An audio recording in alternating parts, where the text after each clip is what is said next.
Dan untuk selanjutnya nih permintaan dari kameramen, yaitu Bapak RT dari Pemulutan Induk, saudara kami Tamrin.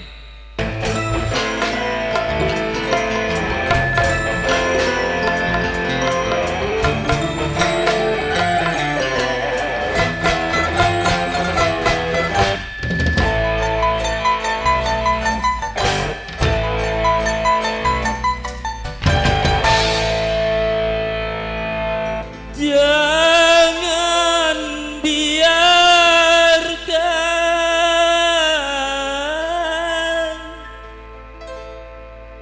air matamu mengalir menetes menghanyutkan cintaku.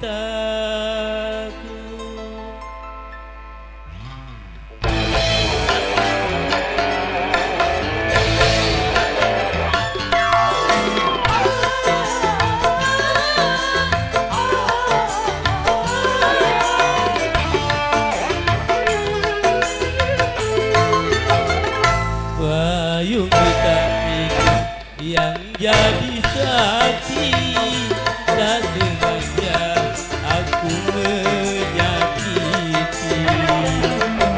Sering ku kirimkan surat padamu, namun tak satu pun terbalas. Mengapa? Oh, mengapa?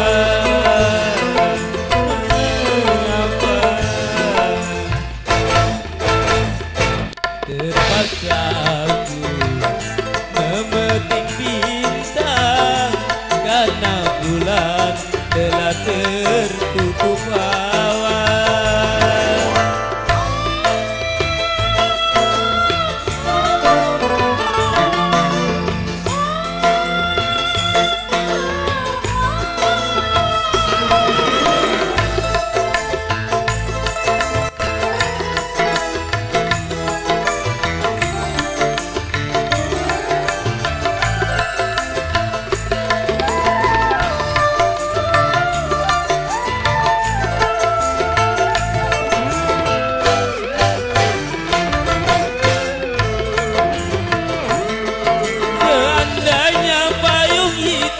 Dapat berubah putih bila sudah jodoh, kita pasti kembali lagi.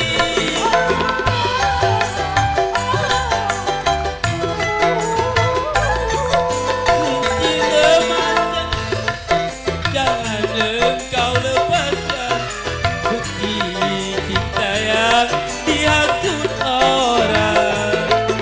Bukan hanya kamu yang merasa malu, hati ini masih terasa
Ku kirimkan surat